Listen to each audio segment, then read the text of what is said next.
What's happening, people? What is happening?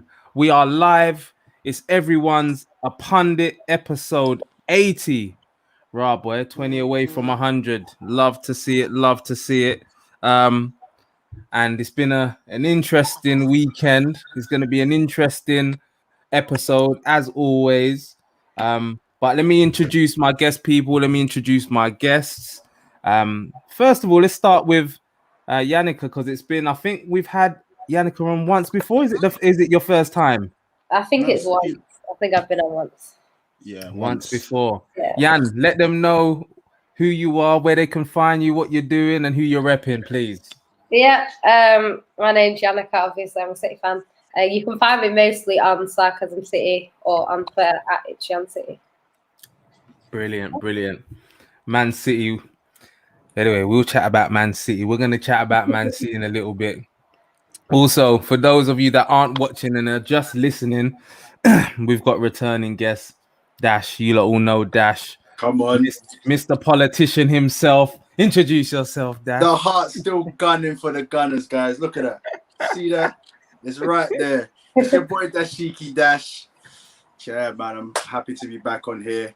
Dash Active TV, a Dash of Sports. Blessed to be here again. Yeah, man. For those of you that may be new to us, you know, Dash loves Arsenal, but he's going to come with a different energy today because they got 3 points. That don't happen often. Always but come with the same energy. They got that 3 points this weekend, so he's smiling. The white teeth is shining. Yeah, he's there. Pat, introduce yourself, please, my co-host. Yes, what's happening, people? It's your boy Patrick Tyrant, aka Young Swaggy Daniels. When you see the T, you see the P. When you see the P, that represents T. Let's go. Let's go, people. Let's go. And I am Semps. I'm your host today. Please, if you're new, hit the like button, hit the subscribe button, and I hope you enjoy the show, man. We're going to just chat about football, Premier League football that's happened this weekend. If we was to look at the games that's happened so far, well, all the games have been played now. Friday, it kicked off. We started with Newcastle and Leeds. That was a really, really entertaining game of football that I saw, especially the first half. Newcastle won, Leeds won was the final score. And then we move on to Saturday. Brentford, I don't know how many thought this would happen, but Brentford beat Wolves away from home 2-0. And again, I don't know how many thought this would happen, but Arsenal got an away win. They got them 3 points away to Burnley, 1-0. Well done to the Arsenal. You'll get your chance, Dash. You'll get your chance. Liverpool beat up Palace 3-0 at home. And Man City played out a 0-0 draw with Southampton. So really interested to hear what Jan's got to say about that. Norwich, I don't know if Norwich are even going to get a win throughout this season. They lost 3-1 at home to Watford. And Aston Villa beat Everton 3-0. And that was also another brilliant game of football, man. I really enjoyed that. My man Leon Bailey coming on and getting that goal. Move on to today. Brighton beat Leicester at home 2-1. Big up to them. And Manchester United beat West Ham away from home 2-1 today in what was a real thrilling end to the game. A lot of madness going on. If you didn't see that, we'll chat about that as well. And then the main game for today, the main highlight game, Super Sunday and that. Tottenham 0, Chelsea 3. So we will probably start with that. We will let Young Swaggy Daniels, Patrick Tyrant, aka here. The floor is yours, man. Talk to us. How you feeling, Pat? Because I know that Dash has got his he's got his quirky face on, ready to hit you with some banter. But how you feeling, man? How you feeling? Because it was in the end quite a horrible game to watch for a Spurs fan in that second half. You're on mute, Pat. You're on mute. Pat, you're on mute. Typical, innit? Typical. Is he hiding? You're off mute. Yeah. You're off mute now. Yeah. To be fair, I don't really feel anything because I kind of knew we was going to lose today. I didn't expect anything from today's game. As the game basically panned out, from the first half, we were really good. I actually was optimistic going into half time, thinking we were the better team. Like we came out firing and we looked good. Patterns of play was there, which I haven't really seen before. We looked like we were passing forwards. We looked like we were energized. We were full of beans. And yeah, we come out with a point to prove. And then second half, it just it was literally a game of two halves. Second half, we were woeful. They scored in like the second minute. Thiago Silva header, really poor lapse of concentration defensively, and then from there it just went to pot. And never once did we look like getting in the game. Even at 2-0, the second goal, I was like, what the hell happened here? You know, hit the post, hit the other post, went in or whatever, deflection. But then I was thinking, cool, let's just try and get the next goal and see where we go from there. But never once did we look like we were threatening them. Never once did we really step it up. And you could just see, like, a lot of these guys ain't got no heart, man. Like, when the chips are down, they're just soft underbelly. Do you know what I mean? No matter who the manager is, it's the same old shit. So it was disappointing to see. But anything from today's game, I think for me, Chelsea are the best team in the league. They're a well-oiled machine. They're very well. They're just drilled. Defensively, they're superb, and obviously they've got a lot of tools. Like when you can bring on Kante, and then also bring on Timo Werner, it just shows the depth that they've got, the quality that they've got. But yeah, for us, it's disappointing. That's 2 games in a row now where we've, let in 3 goals in each game. So we've conceded 6 goals and not scored any. So it's a bit, like I don't rate Nuno. I never wanted Nuno. I don't like the guy. I don't think he's a good manager. I mean, there's tweets from 3-4 years ago where I'm saying the same thing. I know Dash was talking a lot of rubbish last week about how I've been. And for me, it doesn't make no sense because my stance has been the same since day one. So let me speak. My stance has been the same from day one. I've never rated the guy. I don't like him. But when we appointed him, obviously I've got to reluctantly back him. He's our manager. It doesn't make sense for me to be toxic and say Nuno out when he's not done any wrong yet. We won 3 games in a row, so of course I'm going to be happy with that. And I'm going to say, yeah, well done, Nuno. But it doesn't mean I still rate the guy. I like the guy. Obviously, now you're seeing the other side of things. We've lost 2 in a row. I'm not going to be out here saying Nuno out, this and that. It doesn't make sense. We've only played 5 games. We've won 3.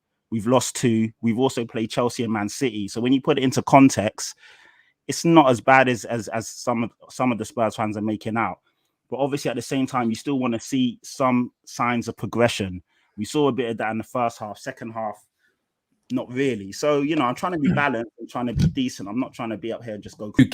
Returning guest, but new at the same time. Jan, what are your thoughts, Jan, on this Chelsea team? Because obviously, you being a Man City fan, Man City who have dominated English football for a little while now, are the reigning champions. Do you think that this Chelsea team are now the team to beat? Do you make them title favourites? I think I always said at the start of the season, retaining is always harder than winning it the first time. So I thought this season would be more difficult for City to win back to back. I think also losing the Champions League final, that's also going to make the players want to go back and try and win that. So I did think this season it would depend on whether we got a striker. I thought if we got a striker, we should win it. If we don't, then we might not. Chelsea seemed to plug all their holes, basically, whereas City didn't. So to win the league this year was always going to be a little bit difficult. I think we've always had a problem at left back. Our only natural left back is now in jail. So it's not really I shouldn't laugh. I know, I shouldn't laugh. It's not great. And to be honest, you could see what was coming. I still did nothing about it. So for me, I think City, I'm not saying we can't, because I've always said if anyone can win the league without a striker, it's going to be Pep Guardiola. If anyone can kind of come back from being a few points behind, it's Pep Guardiola. So I would never rule City out. We have the past couple of seasons started slow and got better in later months. So I wouldn't rule City out, but I think Chelsea look very strong. I think all of the issues that they had last season, they've kind of fixed. Obviously, it will depend, because if there's like an injury to Lukaku, they might have the same problems they had last season. But I think so far they look strong. I don't know. I'd like to see a proper title race. It's not normally, I say this a lot, but there's not normally a City versus Chelsea title race. It tends to be either Chelsea are really good and City are okay, or City are really good and Chelsea are okay. So it'll be interesting to see if we do kind of go head to head with Chelsea for the title. But yeah, I don't know, so far so good for Chelsea. I think everyone started quite strong defensively, because even though Chelsea probably looked the best defensively, City, Chelsea and Liverpool have all only conceded 1 goal. Yeah. So that in itself, it is good. So we'll have to see. Liverpool has started strong as well. They've actually got identical records. The only thing I would say is Chelsea's fixtures were slightly harder. But as we've seen in the Premier League, you get teams that will draw to a team you expect them to beat, and then the next week they'll beat someone you don't expect them to. So I think we'll just have to see. The next 2 games are massive for us. They're massive for Chelsea. Because obviously if Chelsea beat us next week, that sends a big statement out from them. So we'll have to see. If City beat them, I think it sends a statement from City. So we'll have to see. But so far, I'd say Chelsea look the strongest. And I think after winning the Champions League, they've got no real pressure in the Champions League, so they can fully go for the Prem. So that's what I think would swing it in Chelsea's favour. Yeah, man. I think I didn't even know that Chelsea were playing City next week. So that's mad. So Chelsea would have played Liverpool, Arsenal, Spurs, and City all within like the first 5-6 games. That is crazy. They're looking strong, man. Dash, what did you make of the game, and what were your thoughts on what young Swaggy Daniels over there was saying regarding Nuno and the manager and Spurs performance and all of them things there? Hold on 1 second. Let me just take off my Arsenal hat, because I don't want it to be, seem like I'm being biased. Well, let's see your trim though. Let's see your trim if you need to put the hat back on. Come on. Yeah, it looks sharp. It looks sharp. All right, yeah. You can take off the hat. Yeah.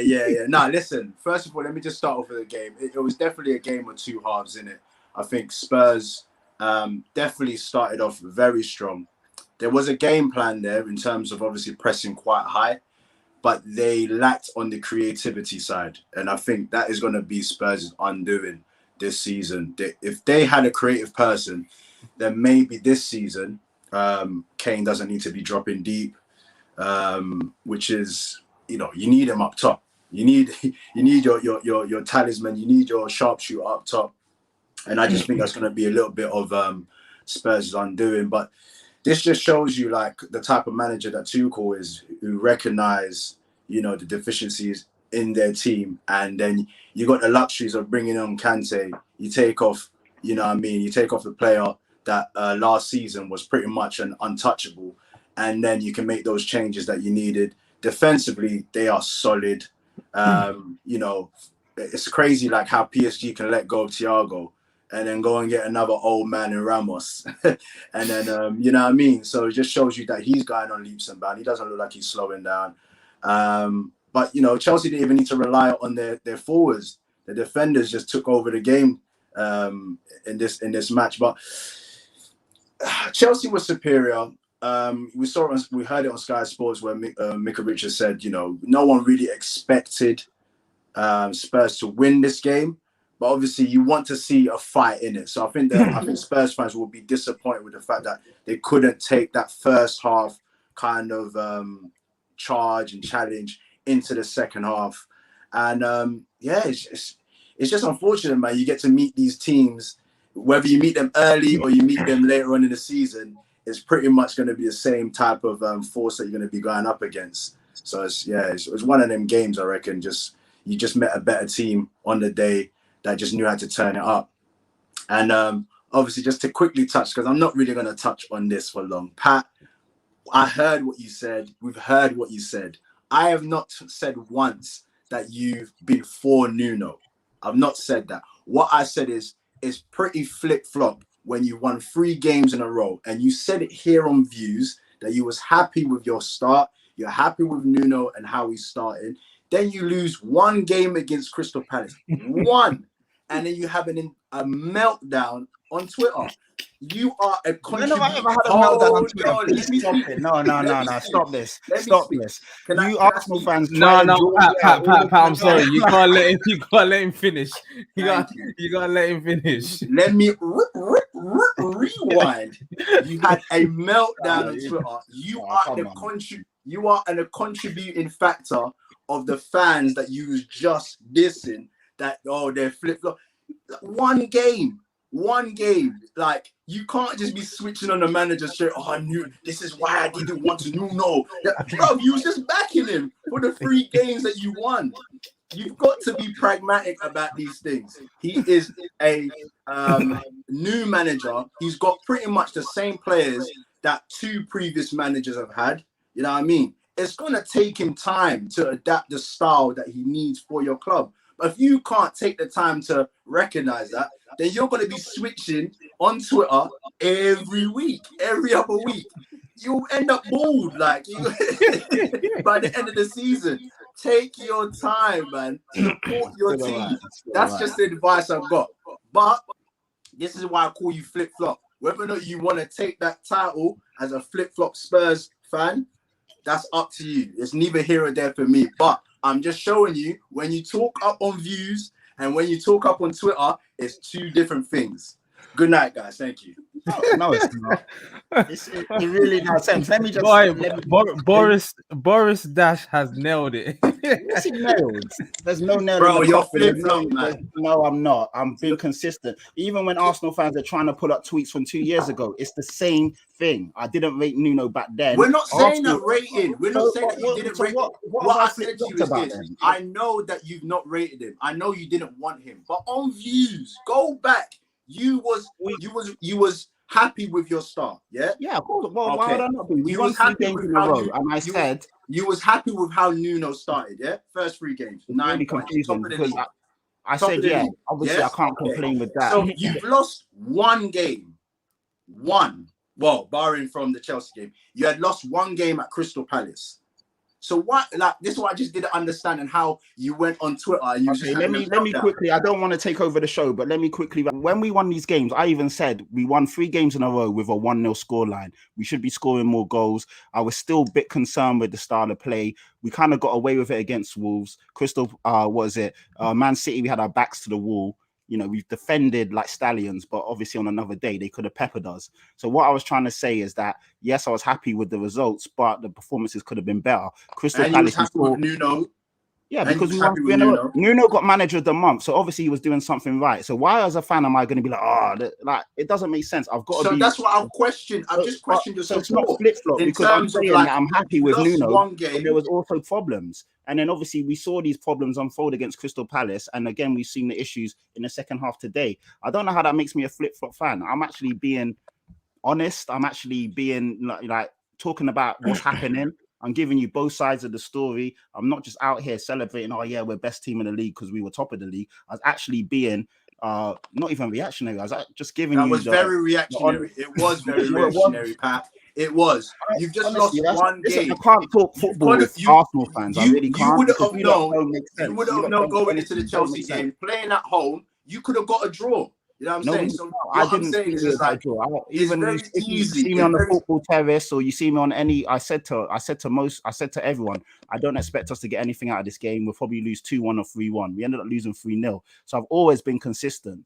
So I don't understand. But let's move on, innit? Yeah, let's move on. But last, I think I speak very clearly. I think I make a lot of sense when I explain myself. So no one can really say I'm a flip-flop fan. I'm going to support Nuno because he manages Tottenham Hotspurs. Okay. Why would I not? But do I like Nuno as a manager? No. Do I think he's a good manager? No. Am I happy with his defensive style of football? No. There's loads of things that I'm not happy with. But while he manages Tottenham Hotspur and I'm a Tottenham fan, I'm going to want the best for Nuno, which is the best for Spurs. Wicked. All right, we are going to keep it moving and move on to the next thing. Yeah. Let's talk about the current champions and their 0-0 draw with Southampton. I didn't see the game. And you're gonna have to break it down for us.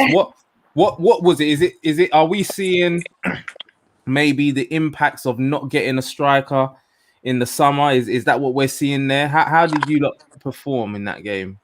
I think yes and no. I think games like yesterday, we probably need a striker, just because if we get a very small amount of chances, we need someone that can put them away. That being said, I don't think that was the problem. City just didn't play very well. Like, we were good defensively. Aki was solid after all he's been through this week as well. Take my hat off to him. Ruben Diaz was solid. I think there was one mistake that he made, which led to the not penalty decision by Kyle Walker. But yeah, defensively, I thought we were okay. Going forward, not great. We didn't create a lot. Grealish was trying. He was doing okay, but not really creating too much. I didn't really know who was false nine in the first half. 1 minute it was Gundogan. Next minute it was Sterling. I still don't know who was false nine. But yeah, it just wasn't really working. I thought Fernandinho, who is normally so solid for us, had a really poor game. Bernardo Silva wasn't great. Gundogan wasn't great. We kind of how City normally pass well. We weren't passing well. It just wasn't a great game, Just one of them days. Southampton played quite well. They are a little bit of a bogey team for us. If you look at previous years, they do tend to get results against City. But yeah, I just think it's not one of them games that I walk away from thinking, we dropped 2 points. Because I don't think we deserved 3 points.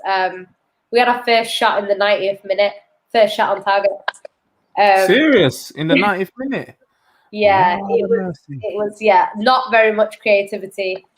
I think they had two shots on target, but Edison didn't have a save to make, really. So it wasn't them shots on target where he makes an excellent save. It was like he just, picks it up. So, yeah, it was a bit of a poor game, to be honest. Probably one of the worst I've seen under Pep. I think it's mainly because in that sort of game, we'd normally have Rodri, who, as much as people don't really rate him, he's very good at passing and controlling the game from the middle. We didn't have him. He was injured. De Bruyne came on sort of 65 minutes in.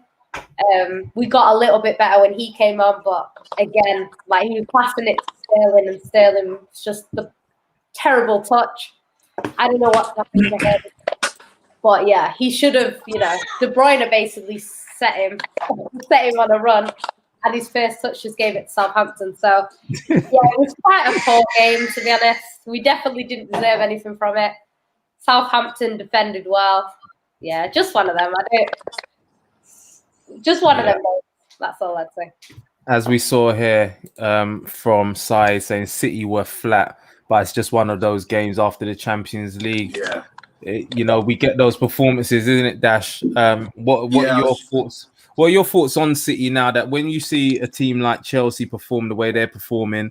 We will discuss Liverpool shortly as well, but we all know they didn't get the striker that they wanted in the summer. Do you see more of these type of games happening, Dash? I was just about to allude to that. I think it was just a tip. I think anybody can succumb to that. After Europe, you come back and you provide those types of performances. City are not exempt from that. I will say for City, this is no surprise in terms of how they start. I think everybody should just understand how City start. They don't start like the world's of, like a house on fire. They gradually get into it, and what gets City across the line for most competitions is just their fitness, their work mentality, and how Pep can get a tune out of the team right to the end.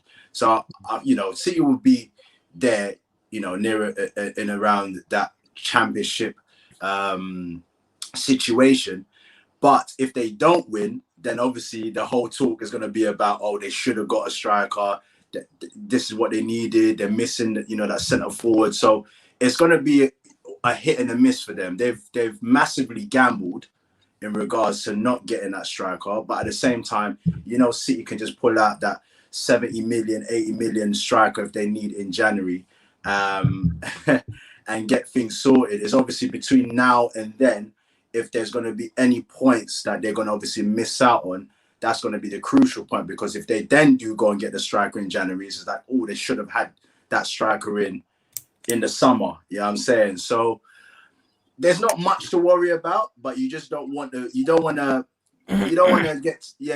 be in a situation where you are not prepared. You know what I mean? And most teams that are going for the championship, you regret those things later, where you're just like, we should have shoulda, coulda, woulda, and you don't want to be in that situation. So yeah, that's how I see City for this season. They got the right manager for it though. If any manager can churn out something with winning the league with no strikers, the only thing about this season is your Chelsea's, your Liverpool's back. They got the defense. United got the X factor. You know what I mean? So it isn't gonna be a situation where it's a 2-horse race. The likelihood is like, 2 or 3 other teams that are gonna be in the running as well. But like I said, you got Pep. He's the magic man. If anybody can do it, he can.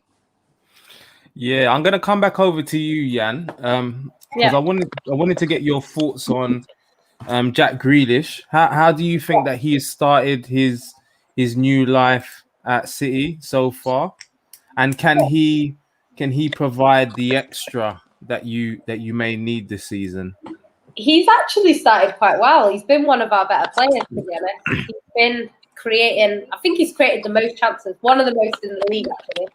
Okay. He's been creating chances. I think obviously the problem is we are our centre forward problem. Ferran Torres was out yesterday. I'm not sure why. And I know you like him. I'm not a fan. I know you. I know a lot of people out, but this guy right here. Yeah, you gotta run out. What is that, a poster or it's a program, isn't it? It's a magazine. Okay. You remember the days when you used to stick posters on your wall and that? Yeah, I know. Yeah, used to get them with the programs like James Milner. Like who's playing that for? James Milner. But yeah, it's bad. But yeah, I think it's obvious that we need the striker. I personally didn't want Kane, as everyone knows. But I thought we'd maybe get someone else. But I think City just were adamant they were going to get Kane, and then obviously it backfired, which I think was really predictable. I could have told City at the start of the transfer window they weren't getting Harry Kane. Move on, but they didn't. So I think, he's created some chances. I do think we brought Jack in because, one, you have to have a certain amount of English players. So Pep probably wants to get someone that as good as him in. He wants to play at the highest level. He's made that very clear. So, City was a good move for him. In terms of who was going to go the other way, Bernardo Silva was supposed to leave. He ended up staying in the end, but he wasn't supposed to. So that's why we got Jack Grealish in. I think he's done all right so far. I just think City haven't started that well. Like, we've done okay. Even in the 5-0s, we've not looked quite how we are at our best. So I think this is probably the 3rd season in a row that we started like this. Yeah. Fortunately for us, we have a lot more time. But like I think it was Dash said, this time the problem is there's going to be quite a few teams in the title race. So it's whether we can pick up our form in time. The one thing about City is under Pep, we are that team that can go on 12, 13, 14 games unbeaten or 14 wins in a row. So it's one of them. It's going to probably require that sort of length of games unbeaten to get in the title race again. But I don't know whether in January they'll go for a striker. I think if it stays like this, they will, because they won't be able to win the Champions League or whatever they want to do without a striker. So I think it will just depend. We've not had a problem scoring goals so far. Up until obviously that last game. So I don't think it's too much to worry about. You'll be fine. I just can't ever rule City out until it's like mathematically impossible. I can't rule this out, but I do think Chelsea look very strong. Liverpool look strong, but we know with Liverpool, when they have their fully fit team, they always look strong. It's the problem with what happens when Mane and Salah go off to African nations or they get an injury or two. So we know with Liverpool that if they keep their squad fit, they're always going to be up there. United obviously are pulling out wins. I don't think they'll win the league, but they're pulling out wins. So we'll have to see what happens with City. I'm not too worried right now. I think we just need to. You shouldn't be. You shouldn't be. Yeah, we need the next 2 games are really important for us now. Because if we who you got after Chelsea? Away, Yeah, we got Chelsea winning and Liverpool away back to back. Oh, wow, okay. Yeah. What them, Wow. them games there? Wow. So wait, Oh, guess my what? Guess God. what? Though we've only got PSG away in the middle. So, Oh, Jesus. yeah, Damn. yeah. No rest for the hey, wicked, I need boy. to, I need No to look rest. at United's fixtures because at the moment our fixtures bad just seem about to it, be sorry. easy You in pay the cost to be comparison. the boss. But you know what, Dash, let's move on and just get some thoughts to you because we got a few Arsenal man in the comments. I know your pack likes to stick together, so you got a lot of support today in the comments, and you obviously got 3 points, and he's pumping his chest.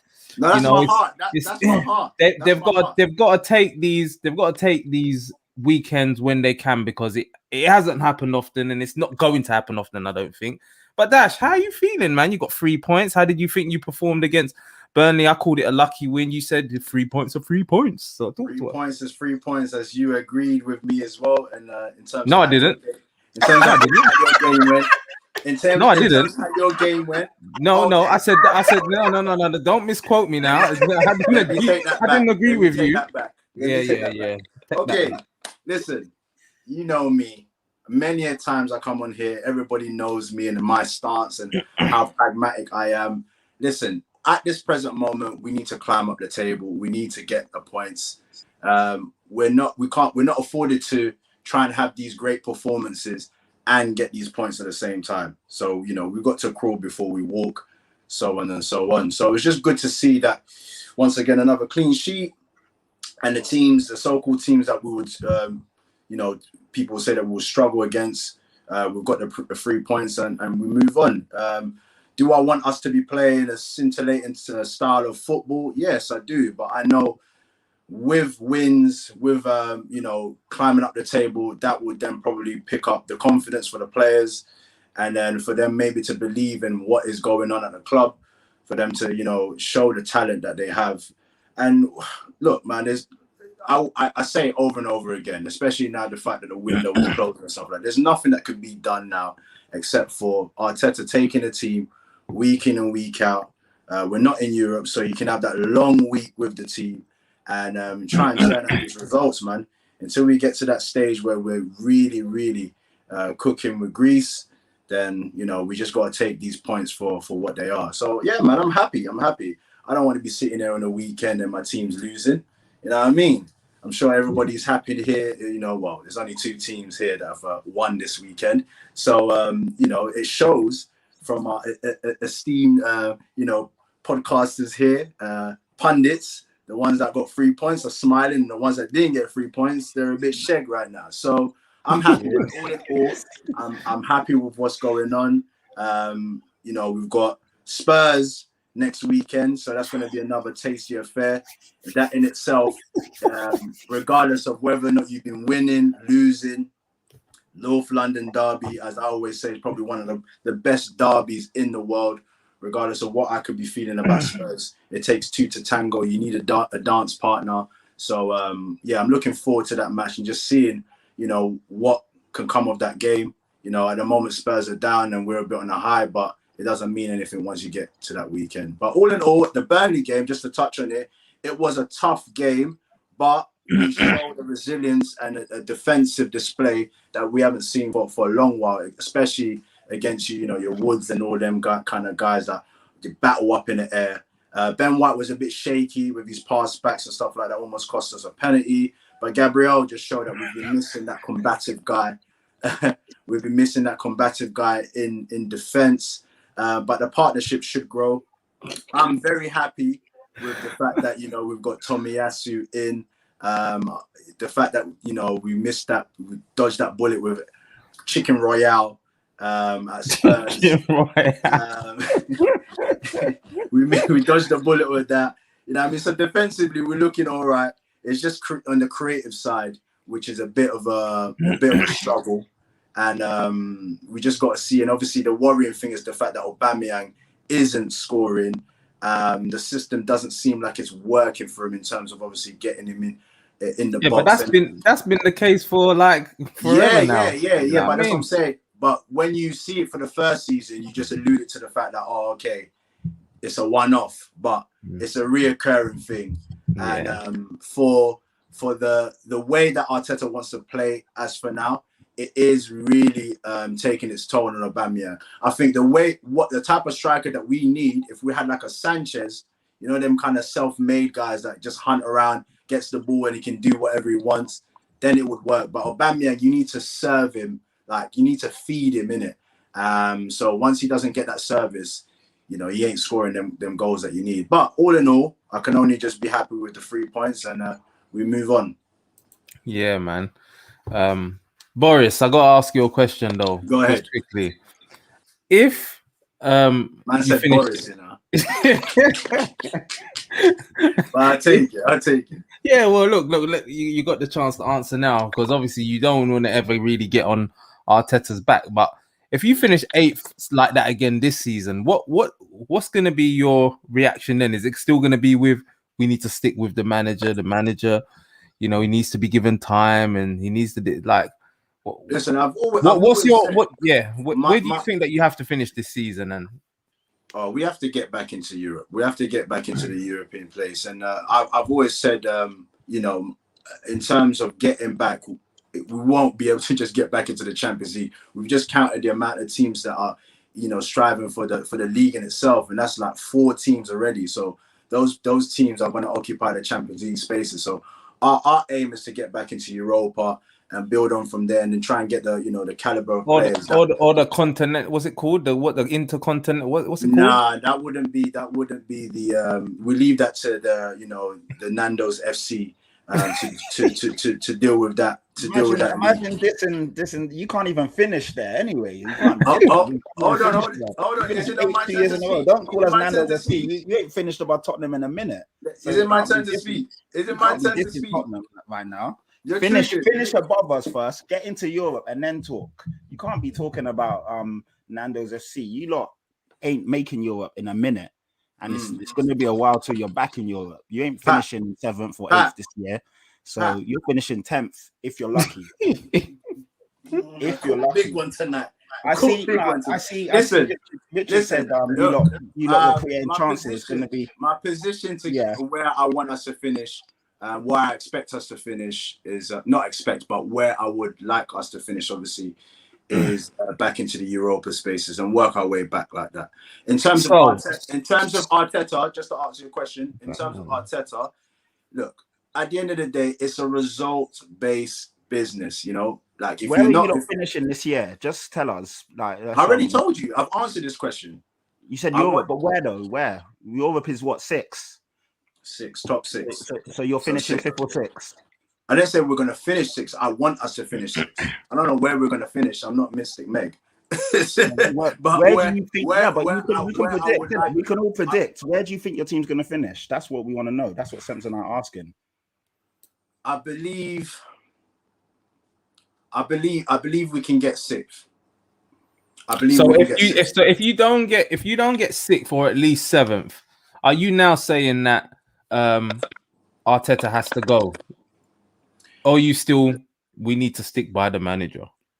I'm all for the fact that we are in a results business, man. If he's not performing like anybody else, you know, if no one's performing, he ain't got a leg to stand on.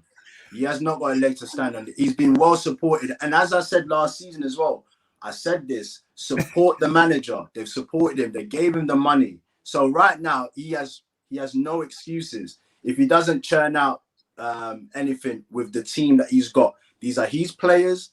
He's had the pre-season. He's done what he needed to do, so he cannot be afforded any excuses. And he spent the most in Europe as well. And he spent the most in Europe. You can see why we call him Boris now, innit? There's nothing that he can do. He's on his own 2 feet right now. So if he doesn't get the league position that's needed for Arsenal, then by all means he's going to have to go. If he doesn't finish 6th, you'll be screaming Arteta out. I'll be expecting the board to do what they need to do. That's what I'll be expecting. You know what I'm saying? It's no different. It's no different to how you would expect Daniel Levy and the rest of them to do what they need to do.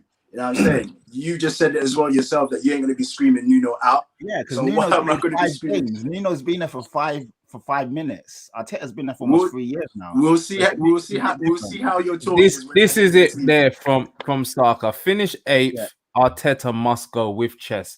That's all you have to say, Dash. We don't have to spend 2, 3, 4, 5 minutes going around the houses. What's his name? Masaka. And what's my name? Dash. There you go. Different people, man. Masaka, if you want to come on, you come on next week.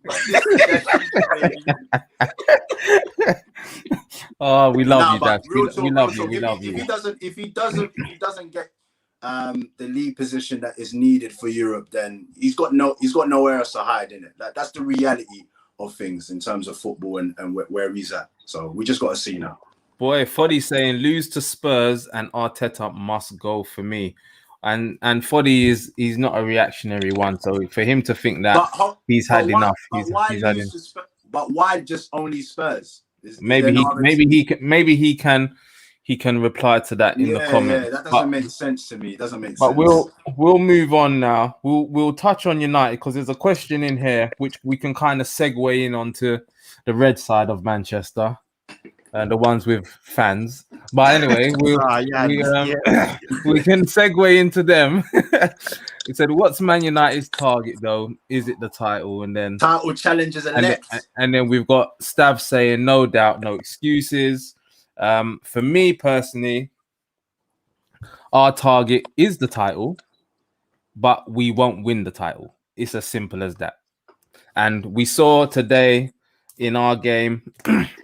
It's just another game like what we saw last season. We saw so many of these games last season where Dash will be happy with 3 points. I've seen some other United fans say 3 points and we move.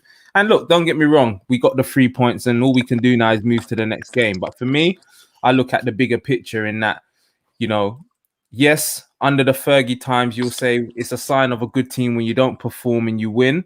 But you need to have, within those dogged performances, you need to have weeks and weeks where you're performing brilliantly and you're getting results. And Man United don't do that. And then what happens is it catches up with us. and then we end up all of those points behind City, like what we did last season. It's not sustainable for a season to be putting in inconsistent performances, going a goal down and then getting 3 points away from home. He'll catch up with us. We're still seeing that against teams that defend deep and are organized and compact, we struggle to break them down. We had something like 73% possession against West Ham today in the first half, and West Ham are the ones who end up getting the first goal.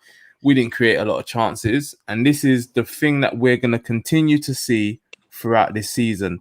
It's not even a case of Ollie out anymore. This is just not what it's about. It's just about the fact that the manager isn't good enough, and he's shown now that he's not good enough to get us to the next level. Our football is not good enough. You look at City when they start cooking on gas. They're not at the moment, as we've said. We know they start slow, but when they start cooking on gas, you see the way City are winning football matches on a week in, week out basis. You see the way Liverpool are winning 3-0 at home to Crystal Palace, easy. 3-0 at home to this team, easy.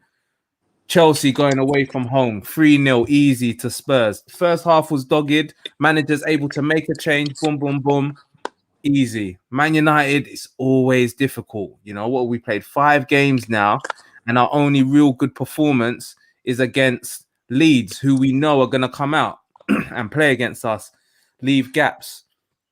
Teams like City, when we play them, Liverpool, when we play them, those type of teams, we will actually probably do well against them. We've done the double over City last season. I could see us having good performances against them this season because those teams they're going to come out and play and leave gaps for us. But the smaller teams, especially now with Ronaldo, they're going to sit behind, soak up pressure. That's where we're going to struggle, man. And we should be title contenders, but in my opinion, we're not title contenders. And I don't know what you guys' thoughts are. Jan, what do you think? Let Jan have a say, because obviously being from the other side of Manchester, it'd be good to hear her thoughts on this. Yeah, to be honest, I have seen a few United games this season. The Wolves one in particular, if that's a better team, I think United are 3-0 down in the first half. Facts. Wolves played really well, but obviously they have no end product. So yeah, I think when you get a team who are well organised, like you say, and they can also score goals, they might struggle. I think Ollie, I don't know, like he seems to do enough to keep his job, but then not enough to take you that step further. I don't see him finishing above Klopp, Pep, and Tuchel. He might finish above one of them, or like two, like last season, but he's definitely not going to finish above all three. I just can't see it. I think with United, like a lot of the fans say individual brilliance, and it's kind of like that's what you see. Like today, if Lingard doesn't score that fantastic goal, probably is 1-1. That sort of thing. If De Gea doesn't make that fantastic save at the end, it's 2-2. I think things like that, it might cost you in the end. I think Ronaldo is one of them guys that will win you games. But the problem is, I don't think scoring goals is really the problem at Man United. So I think they're still gonna struggle. Who knows? Like it's possible, obviously, but I don't see United finishing above Chelsea this season, to be honest. And you haven't finished above City, so hopefully not City either.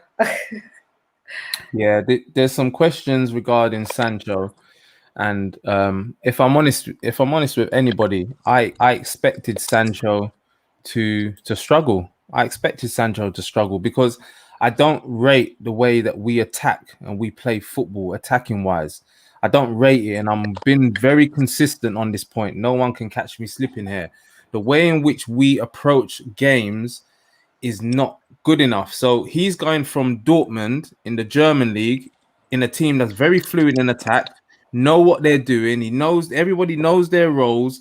They've got Haaland up there as a focal point. They set him up, and then he's got his relationship with him. He knew what he was doing. He's coming into United team now, and so often we just look disjointed. It looks like we're figuring it out on the pitch rather than it's been worked on before. So I thought that he was going to struggle. I thought he was going to struggle because a lot of players are struggling at the moment. It's not just Sancho. Now, don't get me wrong. Sancho, his passing's a little bit off at times. His control's a little bit off at times. And I feel that maybe the pressure is getting to him on top of that. But yeah, man, he will need time to settle, and he may need a little bit longer to settle in this United team than some people thought, because we're not as fluid in attack as we should be. You look at that attacking threat that we have. I was on a United podcast after we beat Leeds, and the United fans were gassed, talking about we're winning the league. We're going to be, they will say, we're going to be slapping up teams this year. Watch, mark my words. We're going to be slapping up teams. And everyone must think that I'm a negative fan, because I was just like, whoa, guys, let's calm down now. Let's calm down. We still got the same manager. Still got the same approach. You cannot see any differences from a Leeds win when we beat Leeds 6-2 at home last season. It's Leeds, isn't it? Like, not knocking Leeds, but the way they play football, it was perfect for us. So yeah, man, I would say Sancho will have a domino effect from his teammates. I'm not sure what that exactly means. If you can please elaborate, Ace. I do expect us to get better. But yeah, I don't think that we will get to where we should be. Everyone's looking at us and saying you should be title challengers, but to win titles, you need top managers. You need top managers that are going to make the right decisions at the right times. Now, some people will say today, well, Leon, Ollie's substitutions worked today. He brought on Lingard. Lingard scores. Matic, he brings on as well. Matic passes the ball to Lingard, so it works. So, in that sense, I have to then say, yeah, it worked. I can't really say anything against that. Deep down, I've got other things I want to say on it. But for this one, I'll just have to be like, I don't want to be hypocritical. I always say when the team does well or wins, it's the manager that should take the praise. And when they lose, it's the manager should take the flack. So I have to give Ollie his kudos there. But Sam, I'm what saying, what do you think of that question from Sai? Would you be happy with Conte? No. So this is a dilemma we're in at the moment, is because yes, I don't think Ollie is the man, but there's no real managers out there for me at the moment. We've missed up on all of the big managers. We missed up on the Nagelsmann, the Tuchels. Do you know what I'm saying? Conte, for me, I don't like his approach. I don't like the way he plays football, and he does come in and kind of a little bit like Jose, mashes up the team, leaves it in a bit of a state. So, no, Conte, I wouldn't want Conte. I think that we'll be going backwards if we then get Conte. You know, that's one thing I do listen to the Ollie inners, is that Ollie's now built a squad. You know, he's done very well in terms of where we are now from where we were when Jose was manager. You know, there's a lot of positives, his man management. And it was a question that I raised on Twitter the other day, that if we got better coaches around him, could we then see an improvement in Manchester United? Because it's, you know, the coaching staff around him would play a part as well. Fergie, no way is he a Fergie, but Fergie was a very great man manager. Something I actually think Ollie is good at. I think the players want to play for him. The players are happy with him. He's managed the Pogba situation really well. He's kept players like Lingard now that wants to come back playing well. You know, we've seen Shaw improve under him. You know, generally speaking, I think he's a good man manager. But the coaching staff, like Carrick and all of them, McKenna and them man there, they're all clueless. So maybe now we can't go and get a new manager. Maybe we just need to bin off all them man and bring in some elite coaches. Get some man from Brazil or something. I don't know. And then well, Fergie got Carlos Queiroz, you know what I mean? And you know, that was one thing about Fergie. He was a master innovator, man. Even the time when he went and got Walter Smith, he realized, you know, his deficiency in terms of like maybe he wasn't up to speed with the tactical side of the game, but he knew who he could get for the job. And a lot of the times we kind of not really think about who second is in the, you know, coaching staff and stuff like that. I watched the game, and this is something that I wasn't really listening to when you were saying this to me, Sam's, but today made me realize even with Ronaldo in your team, that ball is still not going to Ronaldo quick enough. It's not going to your, you know, I mean, this is one of the greatest footballers of all time. That ball needs to get to him ASAP. Like, you need to get it to your danger man quickly.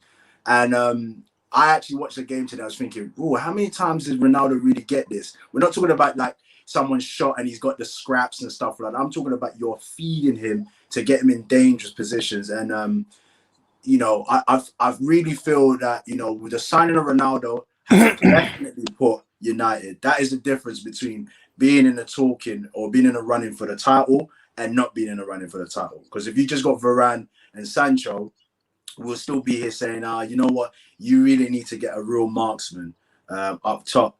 But obviously getting Ronaldo, that's definitely changed the, you know, the landslide of whether or not you're going to be going for the title. But I 100% agree with you, Sems. Is like, if you do not get the ball into the danger areas quick enough, it really defeats the whole purpose of having such quality forwards. You know what I mean? And then, like you said, you got the likes of Sancho coming into. Look, we've all seen how fluid Dortmund are, man. Like, I know it's the Bundesliga and stuff like that, but just the flow of from defense to attack and how they find Haaland straight away. No messing about, you know what I mean?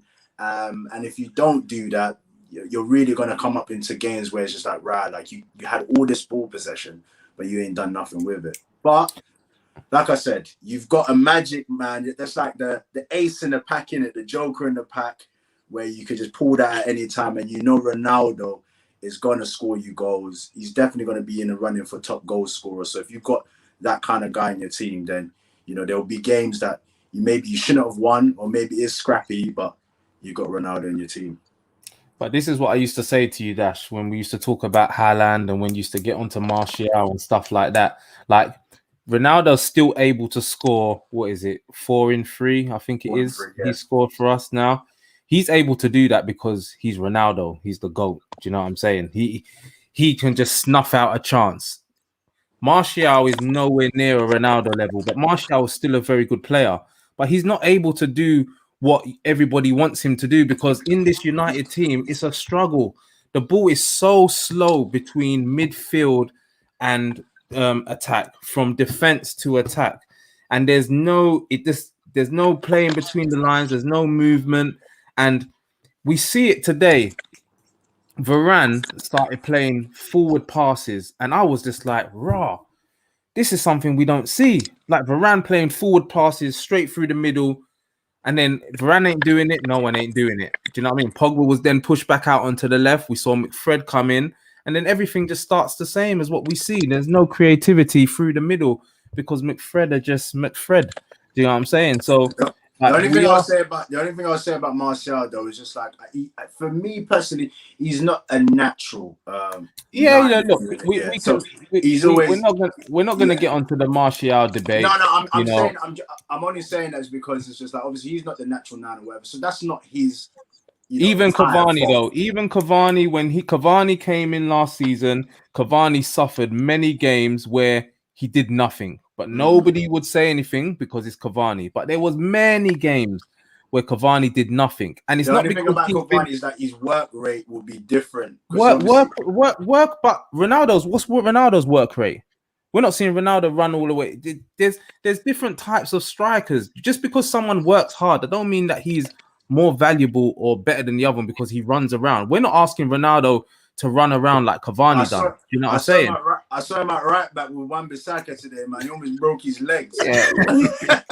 he did one little bit of tracking back. You know what I mean? Like we're not saying that we've never seen Martial do no bit of tracking back. But yeah, look, Martial is definitely in trouble. To see Lingard come on ahead of him today, because Martial should still be able to come on in one of the wide areas. So I'm a bit surprised now that Lingard has worked his way ahead of him. So I don't know what's going on there. Maybe Martial is going to be leaving soon, and I think it's a shame. I think it's a shame. But who knows, man? Just like Lingard has come back from the depths of despair, who knows what can happen with Martial? Do you know what I mean? He's a quality player. Maybe he needs a loan, man. Or he just might need a new challenge now. I'm open to the thoughts that he may need a new challenge now. He may need a new team to really go and play his football and flourish. I don't want to see him go. I'm not a fan that's saying sell Martial personally. I think that he could still do bits for us. But then if he's not going to benefit now, you know what I'm saying, then it'll be best for him. He's still young and he's still got some great years ahead of him. So, yeah, man, I don't know what this point is. Cavani's a proven striker. Martial's not.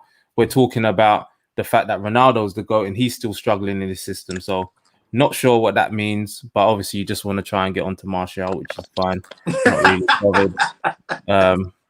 And yeah. So yeah, man, that's Manchester United. We got a great squad, a manager that wouldn't get in no top 6 team, no top 8 team, probably no top 10 team, but we've still got him, and that's going to be the problem for us, unfortunately. Man, we got Arteta, so Yeah, but you're always like, let's stick with the manager.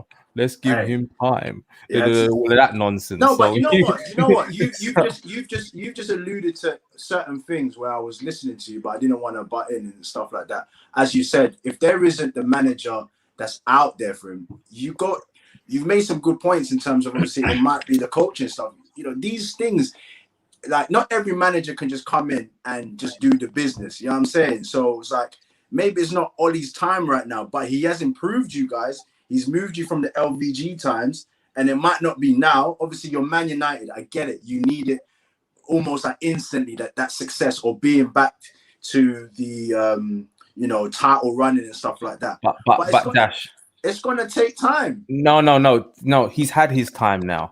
So yes, you can say last season and the season before. But you lot not giving him time now. When he came in, there's a majority of United fans that didn't want him. You know what I mean? That have been dissing him from. So there's a lot of people that have not even given him the time. You know what I'm saying? But he's had the time though. Whether because we don't control the hiring and firing. So whether we were giving him time or not, he's had the time now. We're now into this season. Into this season where it's basically his team now. There's a lot of players there in that team that are his players. He spent a lot of money. Yeah. It's now time to deliver. You cannot look at this Manchester United squad now. These are the points that you've made in terms of like the missing pieces, as you lot call it, McFred and stuff like that. You lot want to get a different midfield. Say if he gets that in now, and then say if he gets the coaching stuff that's needed. These might be the missing pieces for him. He's built this team. Now if you don't want another manager, that's gonna take time as well. There's no divine right for instant success. This is what I'm just trying to say. It's just like you might have to give it time. It's not about instant success, Dash, but we've been in 3-4 semi-finals and a final. We've not won nothing yet. Like, as you said, this is a results business. You are manager of Manchester United. Now, if you had a CV like a Klopp had, where Liverpool are willing to give him time, that makes sense, because as someone's trying to say there, someone's proven and someone is not. You would understand that you would give that person time because he's had a track history. It's the same with Fergie when Fergie came in. Fergie was doing poor for all those seasons, but Fergie shown previously that he has the mineral. He is the guy that he can deliver you trophies. What he did over there in Scotland was unheard of. He's shown that he has the levels. Ole Gunnar Solskjaer, unfortunately for us, he came to Cardiff in the Premier League and got them relegated. That's what his Premier League. He won bits in his Norway. In Molde, country, yeah, brilliant. Yeah. Boy, Molde, big up. You know what I'm saying? Premier League, he got Cardiff sacked. That's what his CV says. So when you're looking at, has he got the minerals and the credentials to take us to where we need to be? Unfortunately, we can say he hasn't. So what we can do, or the only thing we can do, is look at what we see on the pitch. And as a Manchester United fan, yes, we are in the best position we have been since Fergie. I 100% give him that.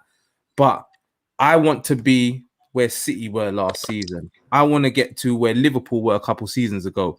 Chelsea, Tuchel come in with a team that Lampard had. He got sacked. He came in and won the Champions League. That these are the levels that I want to see my team at now, because we have the team and the squad to do that. But we're nowhere near those levels. And I'm not disagreeing with that, because I completely hear you. What I was just touching on for the few things that you said in terms of like maybe the missing pieces that's there. If it was a case that you got those, the McFred was replaced and you got but this is the issue though. Yeah, you don't want to play fantasy football, bringing in all these attackers and that. Yeah. Why did you not address McFred in the summer? McFred should have been addressed in the summer. Then you've got some United fans who you ollie in and are just blinded, saying, "Oh, we've got Varane now." So because we've got Varane and Maguire now, we don't need to play two defensive midfielders. We can play a little bit. And they thought that the McFred is going to disappear. Soon as McFred was able to play, they were back in today. As the first chance McFred was able to play, they're back in today. Who's your director of football? What's his name? I can't remember his name, but he's a new guy, isn't it? Friggin' and Fletcher as well. Now. Yeah, Fletcher's not doing none of that. He's not doing none of that. He's working more on the coaching side. And I'm playing devil's advocate on this one, and like I said, I agree with you, and I understand in terms of being Man United. Dermot, that's it. Yeah, you have to be, at that top elite level. But what I'm just saying is, if it was a case where you are missing these vital key positions or key coaching stuff and stuff like that, and with the team that he's built up, would you afford him that time? That's what I'm asking. Would you afford him that time, knowing that maybe if it comes to the summer window or January or whatever, and you can get these holes plugged in, would you allow Ole to have that time? No, because I still don't believe that he is going to be able to take us there. I don't believe it, because we see the football, even with, because let's not forget, we've got Donny van der Beek there now, that he has not been able to find a way to use my man. And then when we're talking about our issue is that we don't keep control of the football, Donny van der Beek is very good at keeping control of the football. He's from Ajax, very technically good, sound, ahead of who? Where would he play? But Matic came on ahead of him today. Fred plays, McTominay plays. Midweek we played him in that midfield role, and he was doing well. Obviously, the red card happened, and then he got sacrificed, but he was playing well. Give him a chance. We're playing Newcastle at home. Give him a chance. Yeah. We're playing West Ham at home on Wednesday. I need to see Donny van der Beek play. If you're going to play two in midfield, I need to see him play. I need to see him there. I just say here that Basuma would be a very good fit. What are you saying? Basuma to United? Say that again. Basuma to United? It's not gonna happen. It's not gonna happen. It's not gonna You know happen, what man. with United, I think, like, in terms of the title race, you could look at teams like City, teams like Liverpool, and say, even with the squad that Ollie has, you wouldn't expect him to kind of outperform Klopp or Pep, like that sort of thing. But I think where it is for United fans is like, with the Europa League, there's no way he should have lost that final. Like, based on the competition and your team.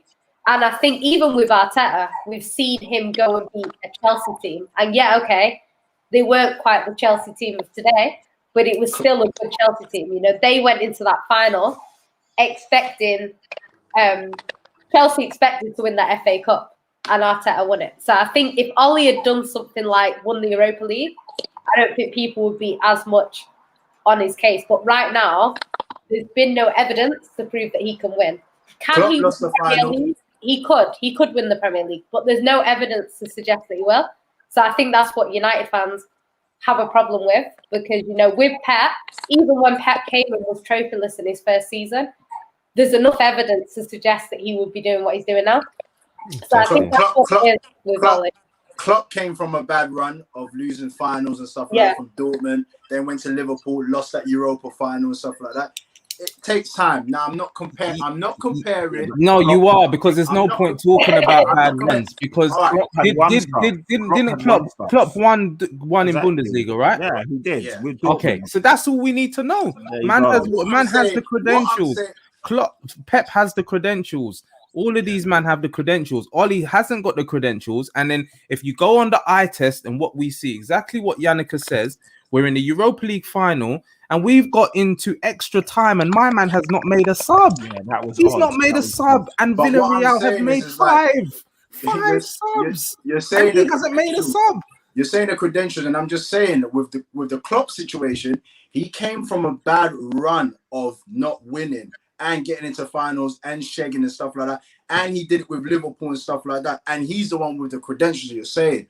I'm just going by the progression of how Ollie has done since he's been at United. You know, there has been improvements, as you admittedly said. So what I'm saying is, like, once you're able to plug the holes that you need, why is he not afforded that time? That's all I'm just saying. But you're how saying, long? How long is time then? How long is he given then, Dash? How long? I don't know when you're not going to get rid of McFred. How long are you not going to have McFred for?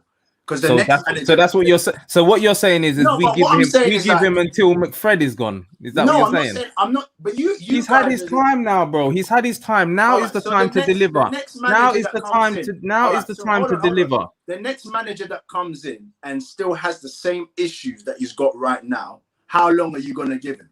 But what do you mean the same issues? But you lot, this is what United fans are saying, that you lot got like he chooses to play McFred. Who is he going to play? He's got Donny van der Beek there. He can play Scott McTominay and a free. He can change up the system. We've seen other managers come into teams and change the system. When he first came in, he was playing 4-3-3.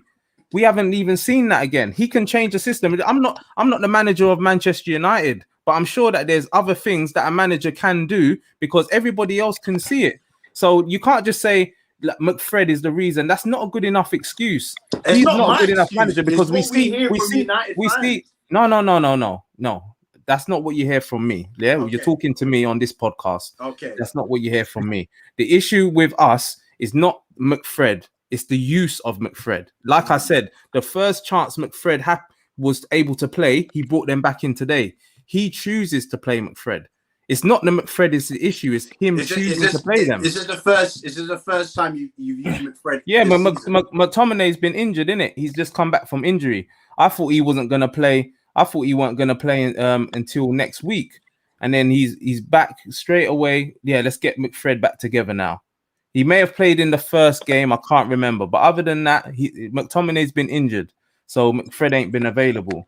So this is what the issue is, man. Like, it's. Yeah, we'll move on from United now and talk about Liverpool because Can we get this question answered? I put this question up. It's a really good question. It's for Jan. I don't know if you can see it. It says, how far do you see Man City going in the Champions League this year? I actually don't think we make back-to-back finals. So I think we'll kind of go backwards this season. But we'll win it eventually. It's coming. I don't think it'll be this year. It's coming soon. So why not this year though? Is that because of the striker issue or? I think so. I think, to win it, I think you need to have a complete team. We don't have a natural left back as good as Zinchenko is, solid as he's been. I do think we are going to need, we'll have to see. It's possible. Yeah, sometimes the team isn't as good in the league. They're better in the Champions League. Yeah. We saw that last season with City. We started really well in the Champions League, and in the league we weren't great. So yeah, we'll have to see. I think it will come eventually. I said 3 to 5 years last year or the year before, so I still think that, but I don't know if we get there. I think we'll go more a PSG route where they get to a final, then they maybe go out a bit earlier and then go back. So we'll have to see. I don't think this year, to be honest. Fair enough, Jan. Fair enough. Let's move on to Liverpool. I know, Jan, you've got to go soon, so whenever you've got to bounce, you just give us the salute, and then we will thank you. Do you have to go now or? A few minutes. All right. Let us know so that you can just plug your stuff before you leave. Yeah, wicked. But before you go, then, what are your thoughts on Liverpool? Because I know some people that were saying they think Liverpool are going to win the league this year. I kind of bantered them in the sense that Liverpool haven't really strengthened their squad. But if I'm honest with you, I think if they can keep themselves injury free, as it always is with them, their first 11, and Keita's always got injury problems in it. But if he can stay injury free and play the majority of the season, they look quite dangerous, man. What are your thoughts? I think with Liverpool, it's always the same thing. When they are fit, they do look dangerous. They have a very good starting 11. They've got a great manager. They've got the know-how of winning it now because they've won it before. So I think you can never rule out Liverpool. I just think they might have the same problems. This time last year, they were doing the same thing, flying high at the top of the table. Then they started to get injuries, and we saw what happened after. So I think it will be the same this year. If they keep everyone fit, they'll be up there fighting with Chelsea, City, whoever else is up there. If they get injuries, I think we'll see the same sort of situation. I think they've got African Cup of Nations coming. That's games without Mane, Salah. That's big parts of their team. So how they cope with that and stuff like that. So I don't know. I think Liverpool obviously look strong. They've got an identical record to to Chelsea at the moment, having slightly easier fixtures than Chelsea. But yeah, I think I wouldn't rule them out, but I just think over a whole season, not having a big squad is what helps you to win the league. And I don't know. I know the season they won it last time, City didn't really play that well. Chelsea weren't in it. United weren't in it. So I think this season they could struggle just over a whole season. But yeah, if they can keep their whole team fit for a whole season, then I don't think you can rule them out, especially not under Klopp. But like I say, it's a long season and there's a lot of games. Yeah, big up. Well, if you need to go now, Jan, this may be the right time for you to bow out. Please let people know where they can find you. Thank you very much, first of all, for jumping on. Obviously, we've tried to make it work for the last couple of weeks. It's not worked, but we appreciate you jumping on. It's been a pleasure. It's been an honor. You always keep it real, even though I don't know about this Ferran Torres business. But anyway, we won't get into that now. Plug your stuff. Jan. Yeah, you can find me mainly on Sarcasm City TV. I'll be on there later. And it's at Itchan City on Twitter. But thanks for having me on, guys. Jan, always a pleasure. Thank you very much. Always great catching up. Thanks, Jan. Appreciate you. When City win, Don't worry, Jan. If You'll be on many more times, don't worry. There's gonna be weeks where you lot probably beat United, boy. Maybe when the next time we play City, we'll get you on then as well. Actually, let's make that one. We don't know what the score's gonna be, so if you do lose, you still got to come up here. Oh no. I hate nowadays. I hate nowadays. Anyway, but yeah, thanks for having me on, guys. No problem, man. See you later, Jan. Take care. Bless. Yeah, man. Big up Jan still. Jan's cool, man. Good people. No, good people. So yeah, what are your thoughts on Liverpool, Dash? Do you know what, man? I had this conversation with one of my boys who's a Liverpool fan and a United fan as well. And I just said, you know what? All we're just hoping is for them to get injuries. Because that's the only way we've seen them shake. Because at the moment, with all their players back, this is the same strong Liverpool that we've seen before the injuries and stuff like that. So I expect them to really fight for this title, especially with a manager like Klopp. He's already won it. He knows what he needs to do. It's just now the question marks about when they lose the likes of Salah, Mane, Keita. Obviously, we just alluded to the fact that he's usually quite injury prone. We're still waiting on to see the real test for Van Dijk, seeing if obviously how he will fare throughout this season, whether or not the injury, if there's going to be any injury relapses and stuff like that. Apart from that, I can't really see. I know that I saw down in the comments that someone's quite worried about their midfield and stuff like that. But a season in now, Thiago's obviously shown that he can adapt to the Liverpool system. So really and truly, man, this is Liverpool, man. They're a strong outfit, and I see them really challenging for the title. And then we're just living in a hopeful land, innit? Just like hoping that some type of incident happens at Liverpool and they start shaking. But apart from that, I can see them as title contenders. What are your thoughts, Pat? Because I wasn't even aware until obviously doing the podcast and seeing all the comments regarding African nations. That's probably going to be a real big factor for them, man. How they manage those games. Yeah, I know. If you lose Salah or Mane straight away, they're considerably weaker. Salah's one of the best players in the league, and so is Mane. To be fair, I think they can afford to lose Mane, but they can't afford to lose Salah. I think Salah is. I know. So that is mental. So I don't know. To be fair, Liverpool are always there or thereabouts, so they will be this year. They look good as well. We're only 5 games in, though. This is the thing. We're only 5 games in. Man City have been creaking at the moment, but we all know they take a while to get going. United will also get stronger. Chelsea are obviously looking good, but they have their dips and they have their their patches where they're not firing on all cylinders. So yeah, I think it is a four horse race this year. I still have Chelsea as the front runners from what I've seen, and just basically because of Tuchel and the depth that they've got. Chelsea can afford. I know they've only got Lukaku up top as a certified striker, but they've got so many options. They can even play like false nines with Havertz and all these other guys and Ziyech and Werner. And they've done it before, innit? So exactly. Mason Mount has played high up as well and done okay. I think Chelsea just have a lot of different options. They got quality fullbacks. Like today, they had Aspi on the right, and he still looked good. What's happened to? Is it just that Cresswell can't get a game now? Is he injured? Cresswell, you mean Reece James or no? Cresswell, the one that came from Leicester. Yeah, they bought Cresswell. No, Cresswell. No, you're not. You're Chilwell. Chilwell, sorry.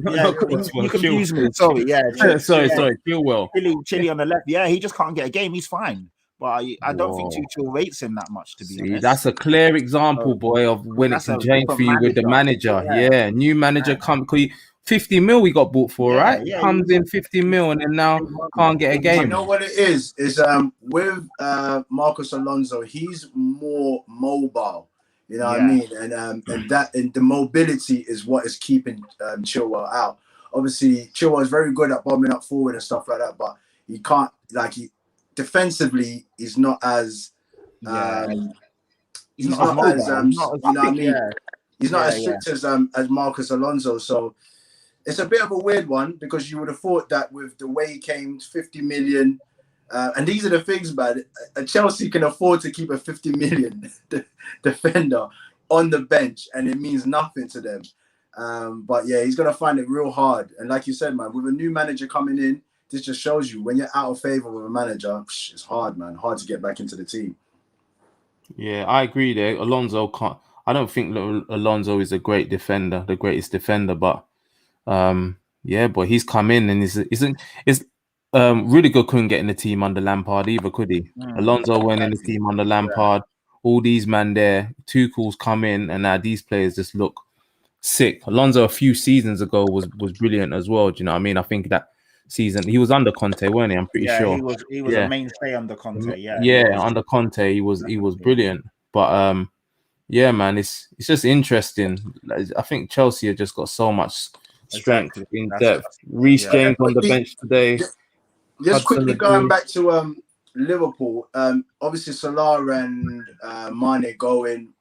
What about Jota, man? Jota can, deputize in that sense. They've got themselves a good signing in Jota. Obviously, he's not going to be nowhere near the likes of. But he's by himself, though. He's by himself. Firmino's dead. Like Firmino, I think everybody's fallen off. The Firmino hype is well and truly finished. Firmino's I know they've got Origi. You're right, though. They've got Origi, Jota, and Firmino. So they've got. Sai's talking about saying Origi could have a big. He said it in part of the comments saying Origi could be big for the areas here, saying Kate and Thiago, yep, but Origi, like if you're now relying on Origi to step in and do bits for you, that's the odd game, though. To be fair to him, it does say the odd game, so that could be 1 in 10. I don't know what the odd game. No, because he's saying basically over the 1 in 10. No, he's talking. He said, but no, he did say we will buy in Jan. But this is the problem with the problem with January is there's you very rarely do great business in January. Innit? Not many people are doing a Bruno Fernandes in January. Do you know what I mean? Certainly not Liverpool out in Jan. Not Liverpool. When Liverpool had a whole back line, they didn't buy no one in Jan. So why would they want to go in Jan and then all of a sudden they've got players that are they're not injured, they're just going for a tournament, which could be about 4 weeks, 5 weeks, you know what I mean? Yeah. And then they're back. They don't want to waste their money to go and buy in Jan. And plus, they ain't got another Coutinho out there to go and make that money up. So it ain't going to work for them. Yeah, look, I know there are signings, Rich, Aubameyang, Jan. As I said, Bruno Fernandes come in Jan. I think we got Mata in January as well, a few years back under Moyes. But very rarely do you see good business being done in Jan. Do you know what I mean? So I don't see it happening for Liverpool. And I'm not even knocking Liverpool. As I said, I was on my Man United podcast where I was trying to calm everybody down and they were all cussing me because I was like, for me, Liverpool are still a better team than us. Do you know what I mean? I'm not saying they got a better squad or starting 11 or whatever, but I mean, as a whole, they're a better team than us. Like when you see each other play, for me, they're a better team. But over a course of a season, this is what I'm saying. It's all about consistency and what's sustainable. They probably will struggle, if they lose Salah and injuries and stuff like that. Look at this one here where it says Aubameyang January. You got to remember Aubameyang was like pretty much surplus to requirements at Dortmund, kind of forced his move. We've just seen in the summer in terms of like strikers, really the availability for decent strikers to come in. It's very tough to kind of just be like, there's certain positions that midfield you can go and get someone in January. Like maybe defense, you can probably get someone, but a forward to really. Like if you're like, oh, Jota was available in January, then you're like, okay, I see where you're going with it. But to get a forward to deputize, that's a tricky one, man. You end up with like strikers like Vinicius and them man there, like, you know what I mean? Well, on a real, this is why I think I don't see how City address this striker issue now, because who is there left? Haaland. That's the only one that's left, right? Yeah, in world football now. And Mbappe is not going to come here. Mbappe looks like he's set for Real Madrid. Yeah, like it's like what striker? This is probably why they haven't got a striker, because Kane didn't materialize. Then obviously there's a thing that they could possibly get Ronaldo that don't materialize. As you said, Dash, there's a shortage of top strikers in world football now. If come January and just say Kane, he's having obviously decent seasons to January, not really scoring many goals, but he's doing all right, and the right money comes up in Jan, would you want to get rid of him? Yeah, sell him, and then reinvest that into the squad. It's not. But it's not like a 150. It's like maybe like a 1. Yeah. For someone who's got 2.5 years left on a contract, 28 gone on 29, he doesn't really want to be there. You might as well sell him for 100 million, for example, and then put that money back. You might not get a striker in January, like who you want, but you've made your money, and then you get someone in the summer and go again. Because to be honest, there's no point in having players that don't really want to be there. Let Kane go, and then you go again, man. Like, so I would, but like for the right money, like Kane, for me, Kane, I would have been happy, not happy, but I would have understood Kane. You would have understood, and I would have said, you know what, farewell, thank you for your service. You've been a great guy. You know, we loved you. Shame it didn't work out. But like I said, and I said it to you guys from day dot, if they're only putting up 100 mil, you're taking a piss. There's no way we're selling for that. And when they bought Grealish for 100 million, they fucked themselves. Because there's no way we're going to sell Kane for 100 if you just spent 100 on Grealish. That made no sense to me. So I don't know what was going on behind the scenes, if they were adamant they were going to get Kane or whatever, but you would have went and got the striker first, which was your priority, before you went and got Grealish. So it was a bit weird, but yeah. A bit weird, I agree. Yeah. I agree. We're going to wrap up soon, but there's just a few other quick topics I want to just get you lot's thoughts on. Ivan Toney, man, what are you saying about this player here? Good player, man. He's took to the water like the Prem like a duck to water. He looks comfortable. He looks good. His link-up play was really good as well. He looks like he's settled, and he's just he looks like he's been in the Prem for quite a long time, which is the good sign of a good player. So I like him. You know what? He just needs to just do his thing, man. Just play your game. Get what you need to do at the Premier League, and then obviously try and get that, essentially, I don't want to obviously disrespect Brentford, but we all know, man, like if you've made it to the Premier League and you can get yourself that, higher team to obviously springboard off Brentford, then do that. So he's just got to leave his, do his talking on the field, on the pitch. And then, man, with a striker like that, as you said, Pat, he's 25, 26 in March. Get a move. So he's still young enough to get another move. Yeah, he's good, man. I like him. There's many teams that would love to have an Ivan Toney right now. 100%. 100%. But yeah, man, listen, this is the season for him to just showcase his talent. Yeah. And, the sky's the limit for him. Yeah, man. I agree. I think he's a good player. And I think one thing I wanted to mention when Jan was here, but you see now how Grealish playing for City, he's now getting in the England team now. You know what I'm saying? Remember I said this to you. He's not going to get chiefed. He's not going to get chiefed playing for City. This was one of the reasons why I said that ages ago. I called Sancho to United ages ago. Remember, Pat? This was a few time ago, because this will help his England career as well. When he starts cooking on gas, it will help him get into the England team on a regular basis. So, like you say, if Toney can get a move, and look, Toney to Spurs, he would be. Obviously, we got to see how he does in the Premier League. It's still early days, but he looks like he's got the attributes to succeed at this level. And he's got the intelligence as well. He knows when to shoot. He knows when to lay it off. And for me, that's the key signs of a good striker: when to shoot, when to lay it off. Like he had to go at I think his name's, I can't remember his name, but the guy that starts with a B that plays up front with him. But he was switching on him because he should have played him in, and he didn't. And then obviously when the shoe was on the other foot, even though the guy was greedy, he still played him in. So he's got the intelligence to know when to shoot and when to pass, which is decent. Listen, man, you scoring. I know it's a championship or whatever, not, but scoring 30 odd goals, and it's in the championship, you're still a goal scorer, man. You still know the back of the I net, agree. You know what I mean? I agree. If he's able to go into a team where you got a quality of players, maybe even a system that suits him down to a T, you're gonna see an even better Ivan Toney. Like you said, he's 25. He's still got those 3 years to get into his prime years. 28. Those are your prime years where you're really, really, firing on all cylinders. So, yeah, man, he's definitely a striker that you can't turn your nose up on and be like, he's just come from the championship. You know what I mean? So it'll be very interesting to see what type of season that he has. And I really agree with that fact that when you're playing for a more higher caliber of teams, you're not going to get chiefed. Like Vardy playing at Leicester, he ain't getting chiefed for England if he's playing for a Liverpool or Man United, or even if he came to Arsenal that time, he would have been in a run-in to compete with Kane. Kane. Obviously, Kane being the golden child and being captain and all of that, it's very hard to move him along. But if you've got an equal top scoring guy and he's playing for a top team, then it's a more of an easier choice to choose between the two, Kane or Vardy. But just unfortunately, he's talking about Vardy. Before we wrap up, what do you guys make of Leicester's shaky start so far? It's quite unusual, isn't it?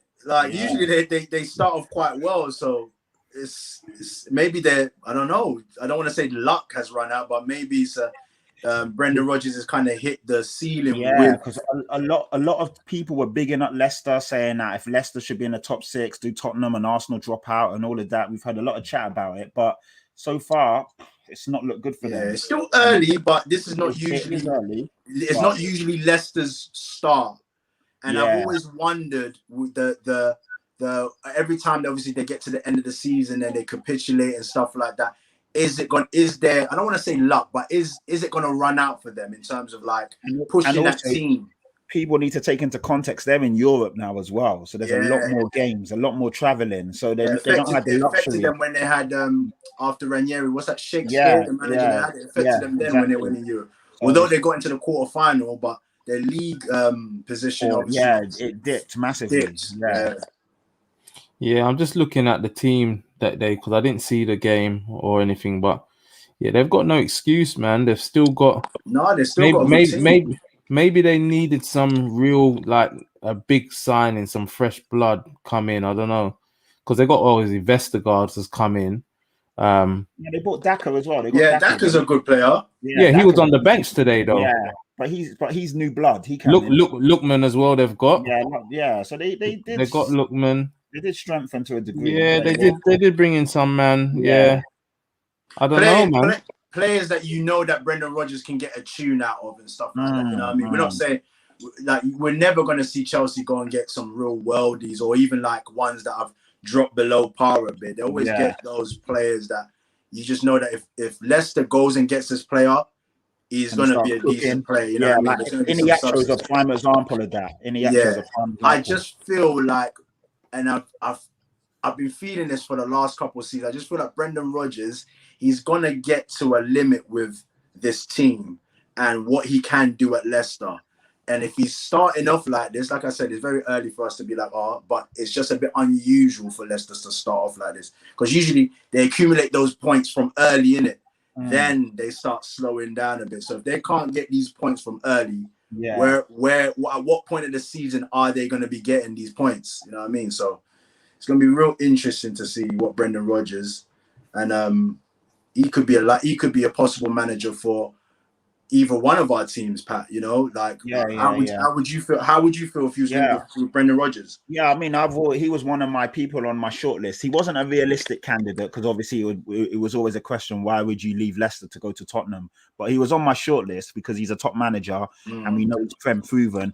And the good thing that I like about Rodgers is that A, he plays attacking football, but B, he improves the players that he's got at his disposal. We've always seen him come in and coach players and get them better. So yeah, I'd like him, and I think any Arsenal fan would probably say the same as well. No, I agree. That's one thing that we can agree on. Yeah. There's a question here about Armstrong. Do you guys rate him? Armstrong? Who's that? That came from Southampton. Yeah, Armstrong that plays for Southampton. I'm guessing it must be Armstrong the striker, yeah? That must be second string striker. Ched Armstrong. I don't know too much about him, admittedly, so I can't really. I've seen him play now and again. He's okay. Do I rate him? Probably not. He's decent. He's nothing special. Do you know what I mean? Good for probably 6 to 8 goals a season. Is that decent?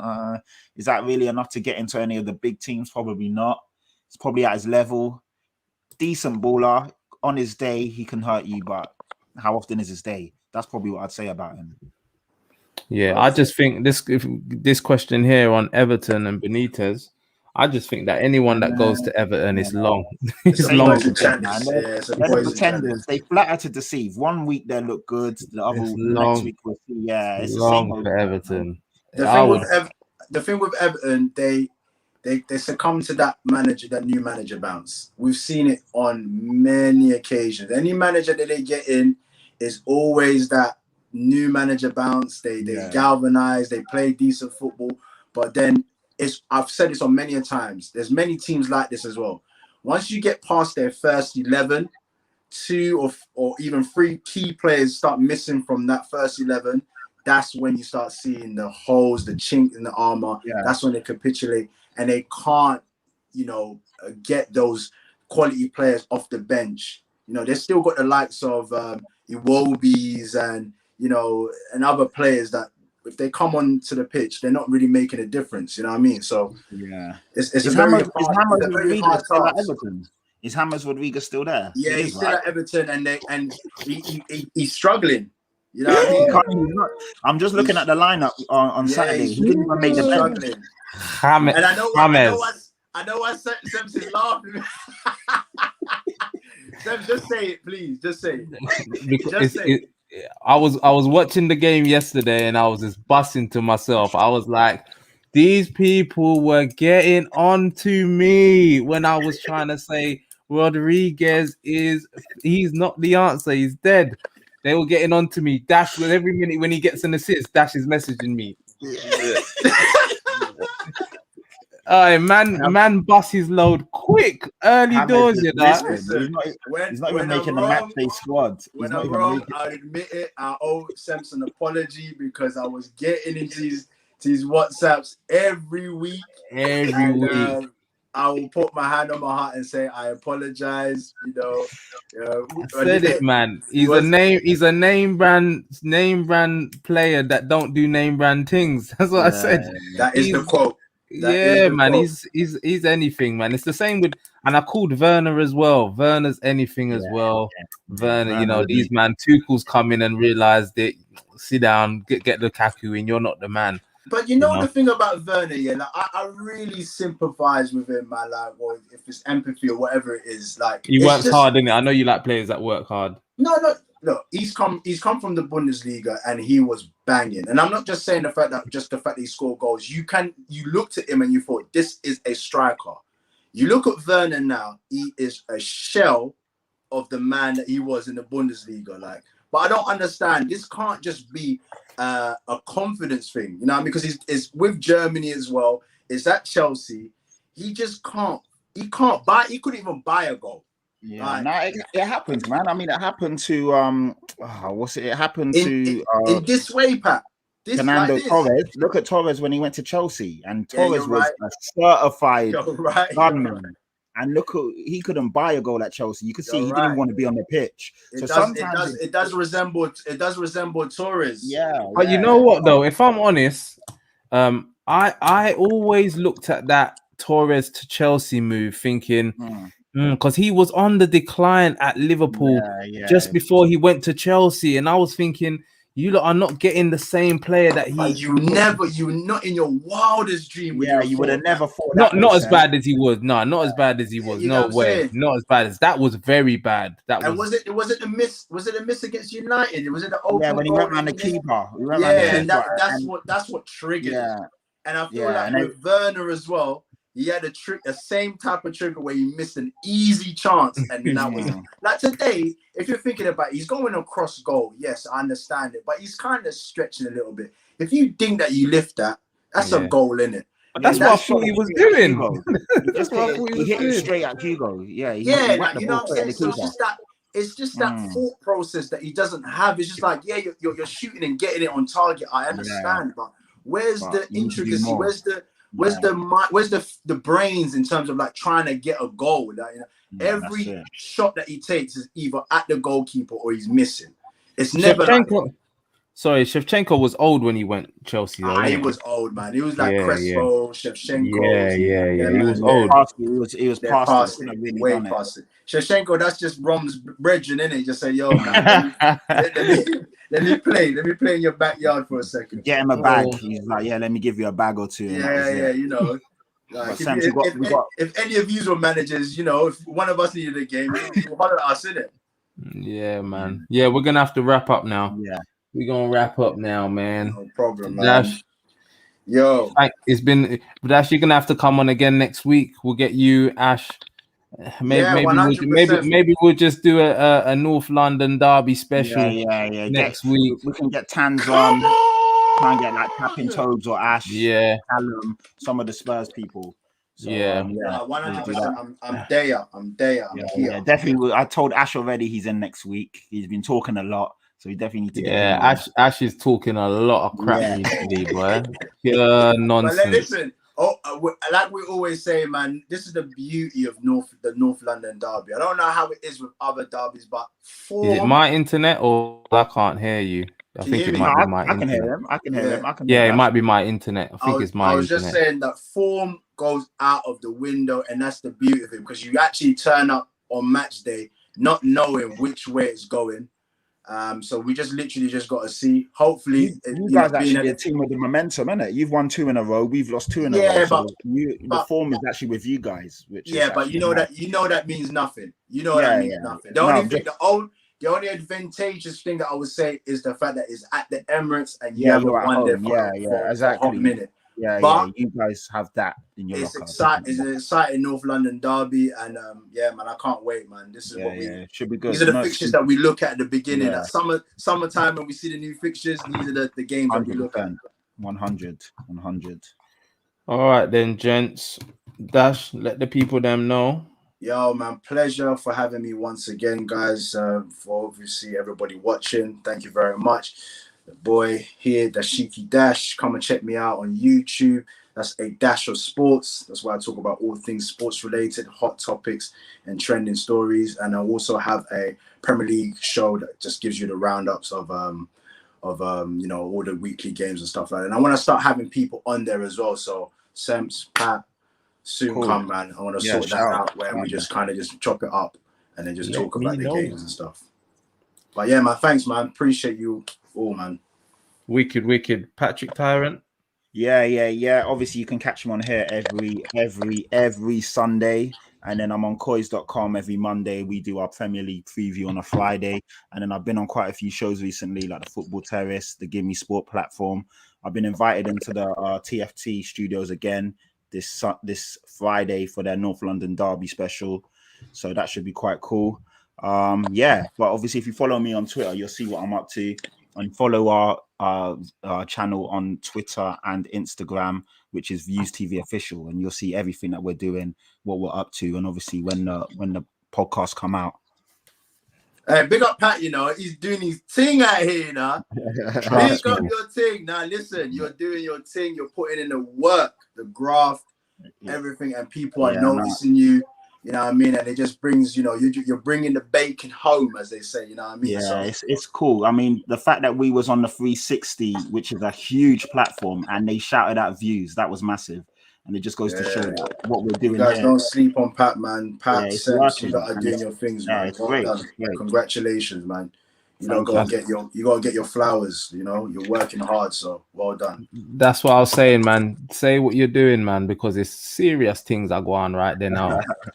Patrick is doing bits, man, and he's definitely putting the work in, active on pure different shows, and the people them like him. You know what I mean? But big up as well, Pat, because you always repping Views as well, man. So it's for the both of you, man. For the both of you, well done, man. Well done. We respect that, man. So yeah, man, just keep doing what you're doing. Hopefully, for your sake, you lot do your thing next week, boy. Cause them Arsenal man are out for blood. Yeah, I know. Yeah, we need to get a result. Don't do that, Sam. We need to get a result. Spurs man are the worst. They are the worst. No, I think the Arsenal fan base right now is embarrassing. Man, when we were bottom of the league, they were on our necks. It's embarrassing. The Arsenal fan base is embarrassing. But anyway, big up Sacco. He's always in the car, always repping Twitter, Instagram, on here. Yeah, massive shout out to you, man. One of the good ones. Definitely. Ash, even though Ash gets on my nerves sometimes, he's still one of my I gotta big him up. Big up Ash. Ash is only here for the jokes, innit? So you can't really take him too seriously. So don't take it to heart, Pat. Don't take it to heart. I'm never taking this stuff to heart. He's here for the jokes, man. Don't take him too seriously. Leave Ash alone. Big up my boy Ash. We're here next week, my brother. Come on, Arsenal. These that all give each other hugs and everything in their Arsenal group, boy. You do this, you do this. Yeah. Okay, high five. I see the deadest jokes and I see bare LOLs. I'm like, it's embarrassing. It's embarrassing. It's embarrassing. It's embarrassing. These Spurs, man, are the worst. Yeah. When we was bottom of the league, they were on our necks. I think, but that makes sense though, Dash. Innit? That makes sense. You can understand that. That makes sense. That your North London rivals will banter you for being bottom of the league, but some of the stuff I'm seeing is just. Ooh. Anyway, we're gonna keep it moving. As I said, North London derby next week. I'll be there with my popcorn anyway, just watching. But yeah, man. Thank you all for watching. I'm Semps. This is Everyone's a Pundit, and these were my pundits plus Yan. Until next week, we are out, people. Bless, and bless.